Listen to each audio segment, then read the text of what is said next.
लानी दी है करमा के डार। आई गेलाई करमा पूजैया हो भैया, लानी दी है करमा के डार। अरे सखी सहेली संगे फूल लाने जइबै, बनाई दी है फूलावा के हार। अरे सखी सहेली संगे फूल लाने जइबै, बनाई दी है फूलावा के हार।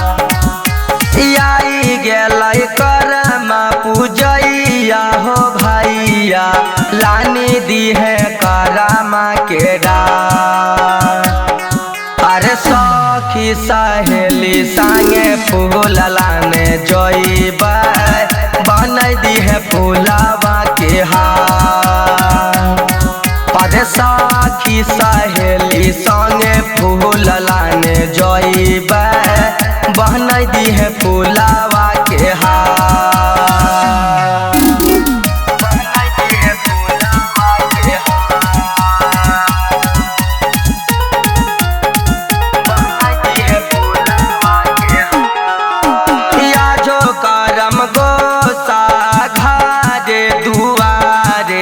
कल चली जई है नदी पार, या झोकरम गोसा घारे दुआरे, कल चली जई है नदी पार।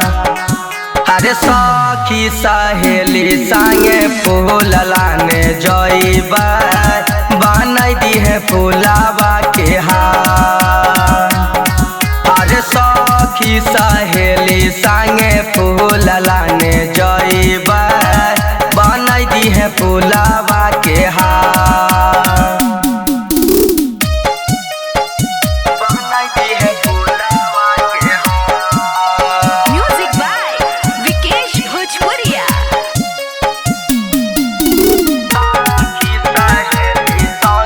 Annu recording studio Delhi.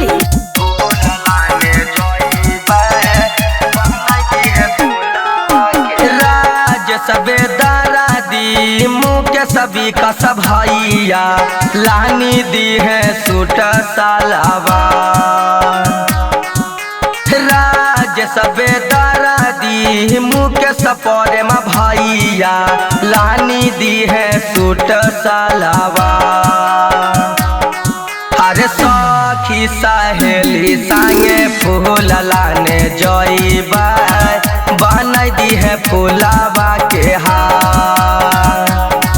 अरे सखी सहेली संगे फूल लाने जइबै, बनाई दी है फूलावा के हार।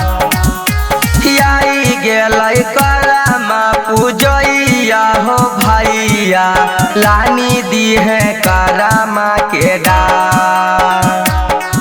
अरे सखी सहेली संगे फूल लाने जइबै, बनाई दी है फूलावा के हार।